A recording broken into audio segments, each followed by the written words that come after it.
بصراحة لما طلب مني أقول رأيي في مركز جولدز كلينيك أنا ما ترددتش لحظة. أنا عرفت المركز هنا من خلال الإنترنت والسوشيال ميديا.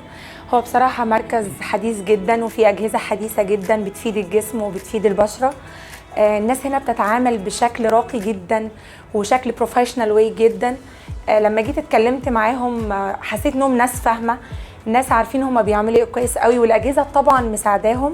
هما فريق يعني قمة في الرقي وناس بروفيشنال جدا. معاكم دكتورة إسراء السيد، أخصائية الجلدية والتجميل. دلوقتي احنا معانا حالة تمام بتشتكي من تجاعيد.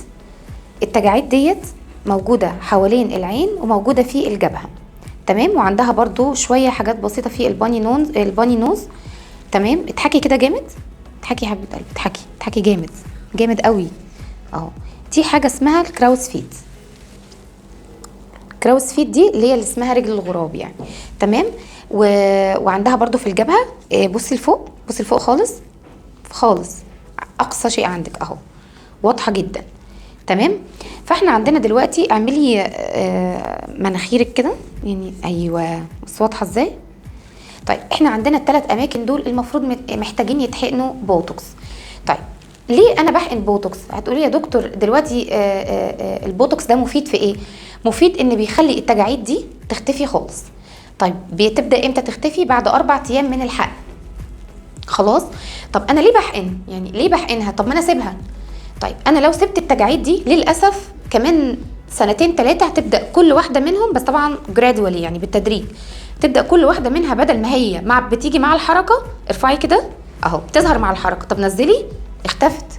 طيب بعد كام سنه هتلاقي بقى التجاعيد دي موجوده وهي بتتحرك وهي ما بتتحركش.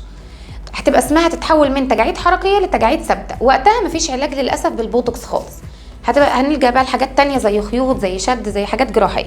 طب ما ليه؟ طب انا ممكن احقن من الاول بوتوكس وامنع ان الموضوع ده يحصل. طيب البوتوكس ده بيحميني من ايه؟ بيحميني اول حاجه ان التجاعيد تتحول من الحركيه للثابته.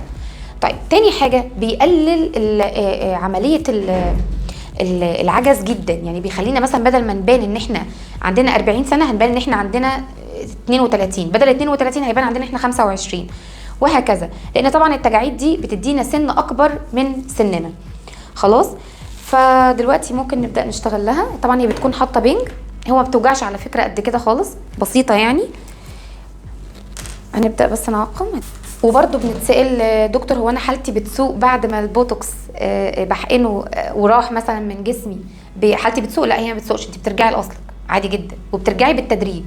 يعني مش كل التجاعيد بتظهر مره واحده بعد ما الماده بتتكسر في الجسم، لا بتبدا تظهر تجاعيده تجاعيده وهكذا. لكن هو ملوش اي سايد افكت طالما انت اتبعتي الايه التعليمات اللي انا بقول لك عليها يعني.